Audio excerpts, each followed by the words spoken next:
Stop waiting for explanations. Reclaim your peace without their permission. There are losses that hurt more because they come without a final word. No explanations, no apologies. Just a silence that echoes louder than any goodbye. And you're left there, trying to make sense of the empty spaces, trying to stitch together fragments of conversations and moments, trying to answer questions that were never asked.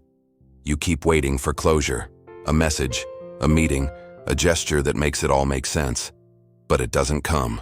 And maybe that's what hurts the most, not what happened, but the fact that you're still stuck there, while the other person has already moved on. The truth is, not everyone has the emotional maturity to offer the ending you deserve. Some leave because they can't face themselves, others because they don't even understand what they've caused. And waiting for them to wake up is like standing in a desert, hoping for rain from a cloud that never formed. But Stoicism offers something powerful here, a shift of focus. Instead of waiting for something external to soothe you, you learn to cultivate peace within. Because your emotional freedom cannot depend on someone else's awareness. It depends on your decision to stop bleeding from a wound that the other person refuses to acknowledge. It's about choosing yourself. Even without closure, you deserve peace. Not eventually. Now, Part 1. The Trap of Waiting. You tell yourself it's just a matter of time, that maybe one day they'll understand what they did, that one day they'll call, that they'll realize they were unfair, that they'll say, "I'm sorry." But the more you wait, the more life passes you by.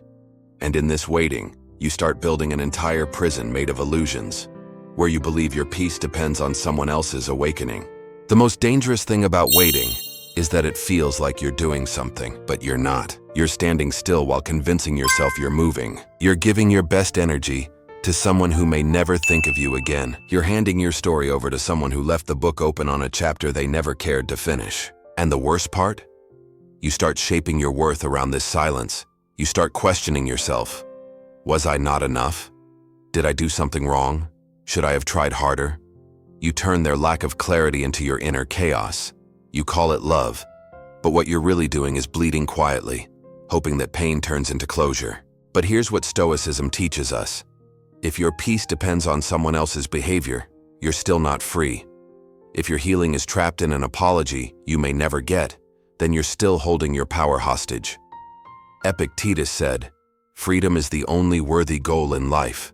But that freedom begins inside, when you stop waiting and start reclaiming what was always yours, your ability to choose peace, regardless of anyone else. You are not weak because you wanted answers. You are human. But continuing to wait for them to become who you needed is no longer love. It's self-abandonment. And you're not here to abandon yourself again. If they never come back, you still get to move forward. If they never explain, you still get to choose clarity. And if they never say, "I'm sorry," you still get to forgive. For your own sake. Part 2. They won't give you what they don't have. You spent nights replaying what happened, asking yourself what could have been different. You wrote mental letters you'll never send. You imagined conversations that never took place. All in the hope that somehow, if you understood everything perfectly, it would finally stop hurting. But here's the truth. Sometimes you don't get closure because the person who hurt you doesn't even have it within themselves to offer. They can't give you what they don't have. Some people leave because they're too cowardly to stay. Others vanish because they were never truly present. Some avoid the hard conversations not because they want to hurt you, but because they never learned how to take responsibility. They're still running from their own reflections. Expecting them to look at you with maturity is like asking someone who's drowning to save you first. And the more you chase that ending, the more you tie your worth to someone else's limitations. You wait for a sign. You wait for validation. You wait to be seen in your full depth by someone who never even looked beneath the surface. It's exhausting. It's lonely. And worst of all, it becomes a cycle. The more they stay silent, the louder your mind gets. The more they disappear, the more you start disappearing from yourself. But you have a choice. A powerful one. You can stop making their silence your enemy and start making it your turning point. The silence is not rejection, it's information. It's a sign of what they're capable of and what they're not. You can stop needing them to acknowledge your pain to believe that it's real. You can stop needing a story to end properly in order to begin yours again.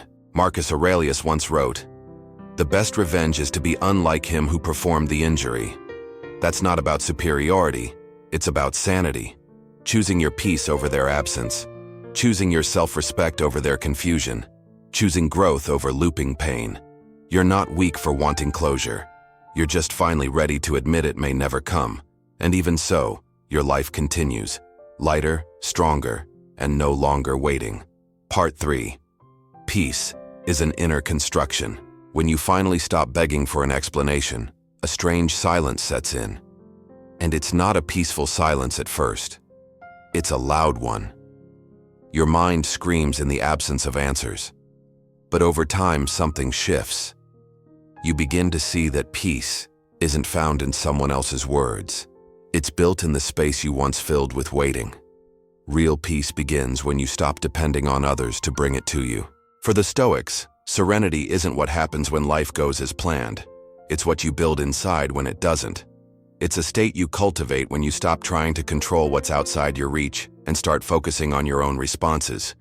You realize that the person who left isn't the architect of your closure. You are, and that's where your strength starts to grow. You may feel empty now, but that emptiness is not your enemy. It's space, and space can be filled with new perspectives, with rituals that reconnect you with your own voice, with words that you say to yourself, ones they were never able to say. You begin to understand that maybe their silence wasn't a punishment. Maybe it was a redirection, because when you stop waiting for closure, you begin to find clarity. And that clarity doesn't always come with a pretty bow. Sometimes it arrives in tears, in sudden moments of clarity during a walk, in a journal entry at 3 a.m. It's not cinematic, but it's real, and it's yours. Seneca wrote, "As is a tale, so is life. Not how long it is, but how good it is what matters." The same goes for endings. They don't have to be dramatic or perfect to be complete. Sometimes the act of releasing becomes the closure. And when that happens, peace is no longer something you seek. It becomes the home you return to. Part 4. The cost of holding on. Letting go is hard, but holding on to something that's not alive anymore costs even more. It drains your energy, weakens your clarity, and keeps you tied to an illusion that no longer serves you. The moment you stop hoping they'll come back, the healing truly begins. Not because they gave you peace, but because you chose to stop bleeding for them. How many moments have you lived while half present? How many days were clouded by thoughts of what if and why didn't they? Holding on seems noble, but often it's fear in disguise. Fear that if you let go, it means none of it mattered. But that's not true. Letting go doesn't erase meaning. It honors it, by not allowing pain to be the final chapter. The Stoics teach us that clinging is often a form of resistance to reality. Marcus Aurelius urged, "Receive without pride, let go without attachment." Because real strength is not in keeping things as they were. It's in facing what is. And what is right now is the fact that you are still here, breathing, feeling, capable of turning this pain into clarity. You might feel like you're walking away empty-handed, but you're not. You're walking away with self-respect, with the courage to say, "This is not what I deserve." With the wisdom to understand that some endings are not failures, they're redirections. And some people don't return not because you weren't enough, but because they never had the depth to stay. You've been burning in silence for too long. Now it's time to walk out of the fire.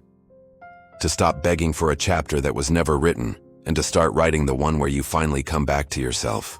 Peace is expensive, and that's exactly why it's so valuable. But staying in what breaks you will cost you far more. Part 5. You can't force understanding. You keep trying to explain, not just to them, but to yourself. You review conversations, analyze looks, rewind messages. You wonder, did I speak too much? Did I say it wrong? You try to find a way to make them understand what you felt, what it meant. But there comes a time when you must accept, Not everyone is capable of understanding you, and it's not your job to make them. You can open your heart, speak with clarity, and still be misunderstood.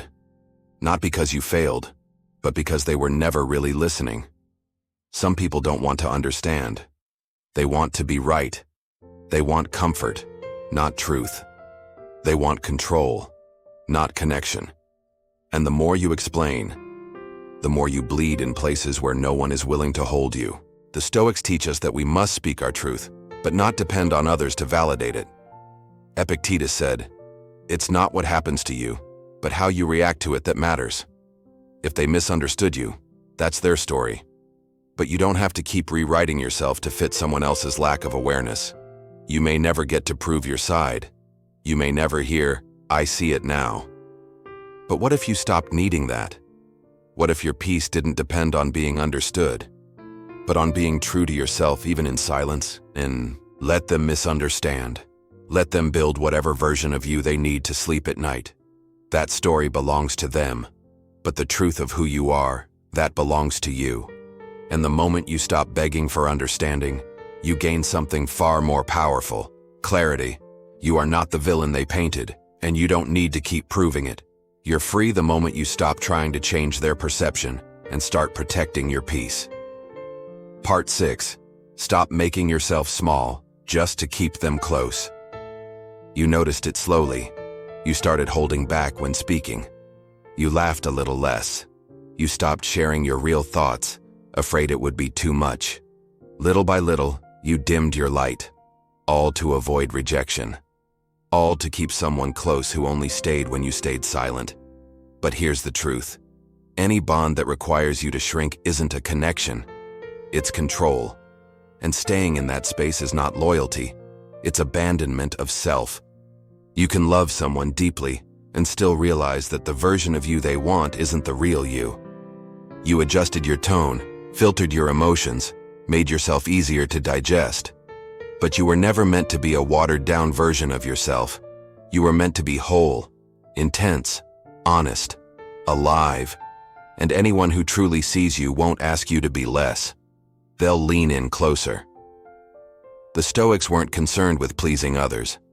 They were concerned with living in alignment with truth. Seneca said, "What need is there to weep over parts of life? The whole of it calls for tears." That's the honesty of existence. And relationships should be spaces where we can feel, speak, and exist fully. If you have to keep censoring your truth to keep someone from leaving, they're not really with you. They're with your mask. And sooner or later, the mask cracks. You deserve to be seen, not tolerated. You deserve depth, not negotiation over your authenticity. You deserve connection that feels like home, not a performance. And most of all, you deserve to stop apologizing for being exactly who you are. The moment you stop making yourself small to be loved is the moment you start experiencing what real love feels like. Part 7. You deserve a life where you don't have to wonder. You've spent nights wondering what went wrong. You replayed every scene, every pause in a conversation, every delay in a response. You tried to convince yourself that maybe it was just timing, just life, just bad luck. But deep down, you knew. You just didn't want to believe that someone who said they cared could act like you didn't matter. The real pain doesn't come from the ending. It comes from the confusion. From living in a constant emotional fog. One day warm, the next cold. 1 hour they say they miss you, the next, silence. And in that inconsistency, you lost yourself. You stopped trusting your instincts. You doubted your worth. You became addicted to crumbs, hoping one day they'd offer the whole loaf. But you were made for more than almost, more than sometimes, more than when it's convenient. You were made for clarity, for mutual presence, for real connection, the kind that doesn't require guessing. The Stoics remind us, never place your peace in hands that tremble, because unstable hands can't hold what's sacred. And you are sacred. Your time, your heart, your silence, they all matter. And when someone plays with that, it's not your role to keep understanding. It's your role to choose better. You don't need a life full of questions. You deserve a life where you feel safe in the answers, where you wake up without checking your phone in fear, where your value isn't up for negotiation, where your heart isn't a battlefield. Peace isn't found in people who make you anxious. It's found in the quiet strength of walking away from what doesn't know how to keep you. And in that silence, you remember. It was never about being too much. It was about them being too little for your truth. Part 8. Forgiveness without return. Forgiving someone doesn't mean welcoming them back. It doesn't mean pretending it didn't hurt or that you're okay now. Forgiveness is choosing to stop bleeding, even when the wound still aches. It's deciding to stop waiting for the apology that may never come and giving yourself the peace they refuse to offer. You've probably heard the phrase, if they were sorry, they'd come back. But some people never return. Not because they don't feel guilt, but because they're too ashamed to face the impact they caused. Or worse, they don't believe they did anything wrong. And so, you wait. You wait for closure, for understanding, for a final conversation. But sometimes, silence is the only response you'll get. And in that silence, you must choose yourself. The Stoics saw forgiveness not as a gift to others, but as liberation for the self. Marcus Aurelius said, "The best revenge is not to be like your enemy. So if they were careless, be careful with yourself. If they were absent, be present for your own healing. If they disappeared, reappear for yourself. Stronger." This doesn't mean you forget. You carry the lessons, but you stop carrying the bitterness, because bitterness chains you to them, and you've already been chained long enough. Forgiveness in its purest form is an act of power. It says, "You no longer have a hold on my peace." And in doing so, you reclaim your narrative. You take back your mornings, your nights, your joy. You may never hear, "I'm sorry," but your healing doesn't need their voice, it needs yours. And that whisper inside you, the one saying, "It's time," that's the voice to trust now. Part 9. You're not the same person who begged for closure. There was a time when you would have done anything just to be heard, just to sit across from them and say, "Please understand what this did to me." You wrote messages you never sent. You rehearsed the perfect words. You held on to the hope that maybe, just maybe, if you explained one more time, they would finally get it. But here's the truth. You don't need that version of you anymore. The one who begged, who waited, who internalized the silence as something wrong with her. That was a beautiful version, brave and sincere, but she's evolved, she's risen. You're not that person anymore. You've learned how to hold space for your own pain. You've stopped performing for an audience that left the theater long ago. You no longer write speeches for people who never stayed to listen. The Stoics taught us that detachment isn't cold, it's clarity. It's seeing what's real and choosing peace over illusion. Epictetus said, "Freedom is the only worthy goal in life. It is won by disregarding things that lie beyond our control." And their response? Their understanding? Their guilt? All of it is beyond your control. What's within your control is the way you breathe deeper now, the way you smile without apology, the way you've made your silence a home instead of a prison. You no longer wait to be chosen. You choose yourself every day with intention. Closure didn't come from them. It came from you. In the nights you cried without reaching out. In the mornings you woke up and decided to try again. In the boundaries you placed, the truth you honored, the dignity you rebuilt. You didn't just move on. You transformed. And the version of you that once begged for understanding would look at you now, steady, self-assured, unapologetically grounded, and whisper, "We made it." Part 10. The return to yourself is the greatest act of freedom. You spent so long trying to fit in, to be useful, to please, that you forgot how it feels to live for yourself.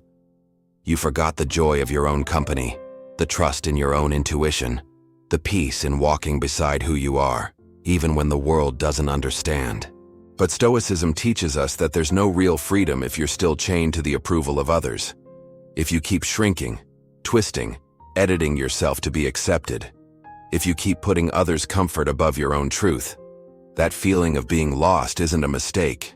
It's an alarm. A call from your deeper self saying, "Hey, I'm still here. You can come back. There's still time."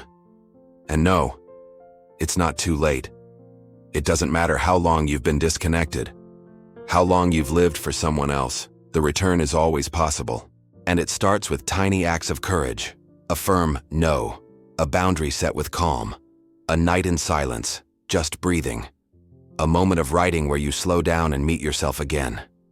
These small reconnections shape the path back, a path that's not linear, not perfect, but yours. Epictetus once said, "Don't explain your philosophy, embody it." And that's what you begin to do when you finally listen to yourself. You stop talking about change and start living it. You don't have to be ready. You don't need certainty. You only need presence to show up for yourself, whole, flawed, and willing. Because in the end, it's not the world that needs to find you. It's you who needs to find yourself again. And if you're starting that journey now, know that there are more steps waiting for you. In the next videos, we'll keep building that reconnection with calm, with truth, with presence. If this message touched something inside you, share your story in the comments. I read everything and reply as often as I can. And if you want to walk this path with me toward lucidity, peace, and inner strength, subscribe and turn on notifications. The next steps are on the way.